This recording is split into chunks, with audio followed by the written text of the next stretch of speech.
እንደሆነ እያየንም እየሰማንም ያለነው ነገር ጉድ የሚያስብል ነገር ነው። ጉድ የሚያሰኝ ነገር ነው። እየሰማንም እያየንም ያለነው ተው እንጂ ተው። ለኛ ለታዳጊዎች አስቡ። ቀስ ብለን እንደግ። በግድ ቶሎ ደጉ ብላችሁ አታክለፍልፉ። ምነው አንዳንዶቻችሁ ብልግናችን እውቅና ካልተሰጠው አላችሁ? ተው፣ ሰከን ረጋ በሉ። ግድ የለም ፎንቃም እኮ ረጋ ሰከን ሲል ነው። የእነንታይ ሰፈር ደብቁኝ ያሰኛል የሚል ተረት አልሰማችሁ? የድሃ ቅንጡ ራይድ ይጠራል አለ ታክሲ ሹፌር። በእኔ በታክሲ አይሳፈርም እንዴ ነው የሆነ ኮሜንት ላይ ይችል። ለማንኛውም በጣም የሚገራርም ቪዲዮዎች ላይ አይቻለሁ። ጆን ዳንኤል እና ዳኒ እየተባባሉ ቪዲዮ አየው። ይህ ተቀናብሮ ነው ወይንስ የተሰራ ቪዲዮ ነው? እስኪ ንገሩኝ፣ አልገባኝም።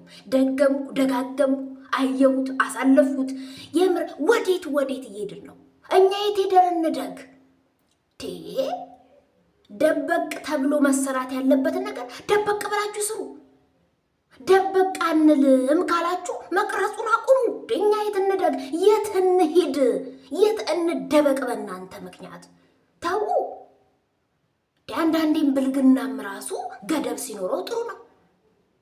ብልግናችን ፒኤችዲ ካልያዝ አላችሁ፣ ፒኤችዲ ካልሰጣችሁልን አላችሁ።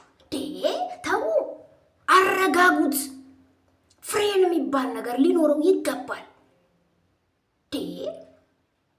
በቃ እኛ ተፋቀራችሁ፣ እሺ በቃ እንደውም ይፋቀሩ። እነኚህ ልጆች በጣም ደስ ይላሉ። በገዛ እጃችን እኛ የምንበላሽ ማደጊያም ጥሩ አርአያ የምናይበት ነገር እንጣ።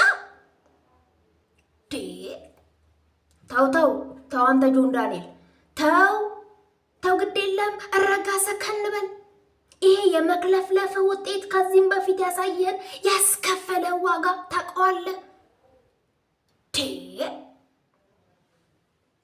የምሬን ነው የምላችሁ። ይሄ ኮሜንታተሮቹን እየሄድኩ ጥስቅ እያረኩ ሳይ እርግጠኛ ነኝ ከ18 ዓመት በታች ያሉ ሁሉ አሉ። በቃ ትውልዱ እኮ ቀስ ብዬ አላድግም እያለ ያለው እንዴት ነገር እያየ እኮ ነው። የማይሆን የማይታይ ነገር እያየ አድጎ እኮ ነው። ከሀበሻ ባህል ያፈነገጠ ነገር አትስሩብን።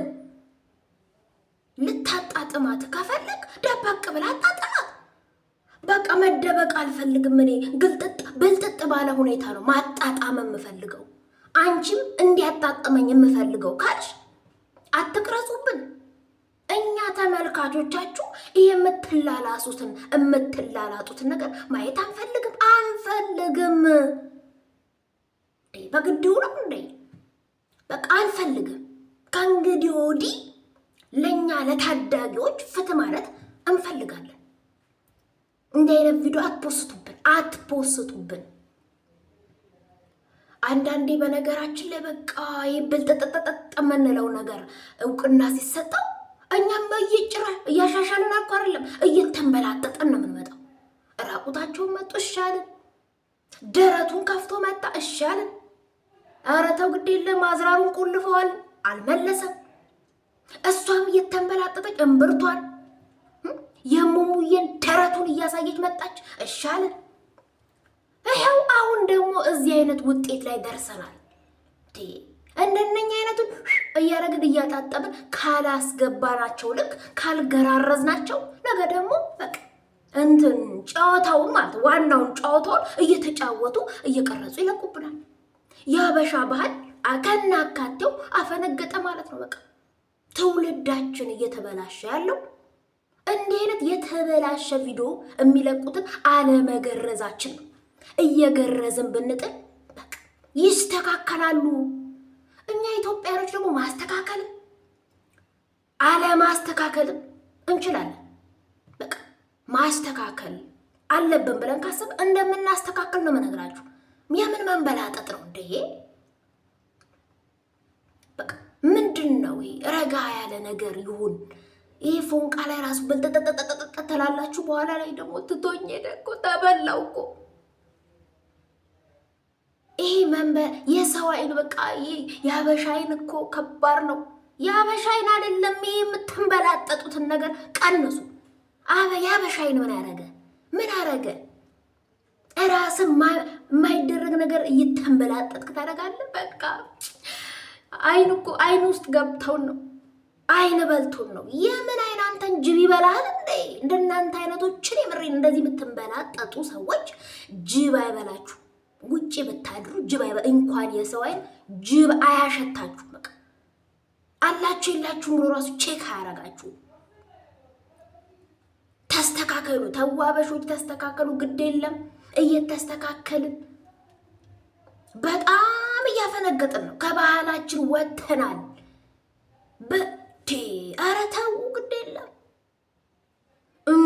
ያለ ነገር እኮ ነው። እሱም ያማረ ነው። እኔ እንደውም ይቆያል ወይንስ ያቆማል ብዬ መቼ ተፈቶ መቼ ተነቅሎ ተው። ዋናውን ጨዋታውን መቅረጽ ነው የቀራችሁ። በጣም ባህላችን ከናካቴው መስመር ስቷል። እኛ አበሾች እንዳልነበርንም ደበቅ ገበናን ከተት የምናደርግ ሰዎች ነበር። በእንደናንተ አይነቶቹ ተንበላጠጥን። ይኸው እስከ ዛሬም ጉዳዩ ያፈነገጠና የተንበላጠጠ ነገር ሆኖ ቀርቷል። በጣም ነው የሚያሳዝነው። እንደናንተ አይነቶች ሰዎች መስተካከል አለባቸው። እንደዚህ አይነት ነገሮች ካልተስተካከሉ ወዴት ነው ትውልዱ ነገር የሚያመራው? አሁን ግን በነገራችን ላይ ሙዚቀኞች፣ አርቲስተኞች ምናምን በቃ ታዋቂ ጥሩ ነገር አስተላልፉልን። ጥሩ ነገር ጥሩ አርአያ አስተላልፉ። ይሄ መንገድ ላይ መላላሱን እሱን አንፈልግም። በቃ አንፈልግም። እኔ ብሎ ገና ሳትደርስ የእሷ ከንፈር ሳይደርስ የምር ለምቦጩ አፋ ውስጥ ነው የተነከረው። ምንድን ነው እንደዚህ? ኧረ ተው ጋሽዬ ተው። እንደዚህ አይነት የምትሰሩ ሰዎች አረጋጉት። ጥሩ ነገር አስተምሩን። አንፈልግም። በቃ ይህን ብልጥጥጥ ያለ ነገር አንፈልግ። ደበቅ ያለ ነገር ይዛችሁ ነው ወይ ሌላ ነገር ይሻለናል። እንዲህ አይነት ነገር አንፈልግም። በቃ አንፈልግም። ይሄ ድምጻችን ሊሰማ ይገባል። ሰላም ውድ ቤተሰቦች፣ ሰላም አላልኳችሁም? እንዴት ናችሁልኝ? እኔ ያለሁላችሁ። በቀጣይ ቪዲዮ ተመልሼ እስከመጣ ሰላማችሁ ይብዛልኝ። ከኔ ጋር አብራችሁ ስለነበራችሁ አመሰግናለሁ። ቻው ብያለሁ። ከኔ ጋር ግን እያሰባችሁበት እንዲህ የምትንበላጠጡ ሰዎች ልታስቡበት ይገባል። ተስተካከሉ የሚለውን እስከምትስተካከሉ ድረስ መገረዝም መናገርም አናቆምም። እያስተካከላችሁ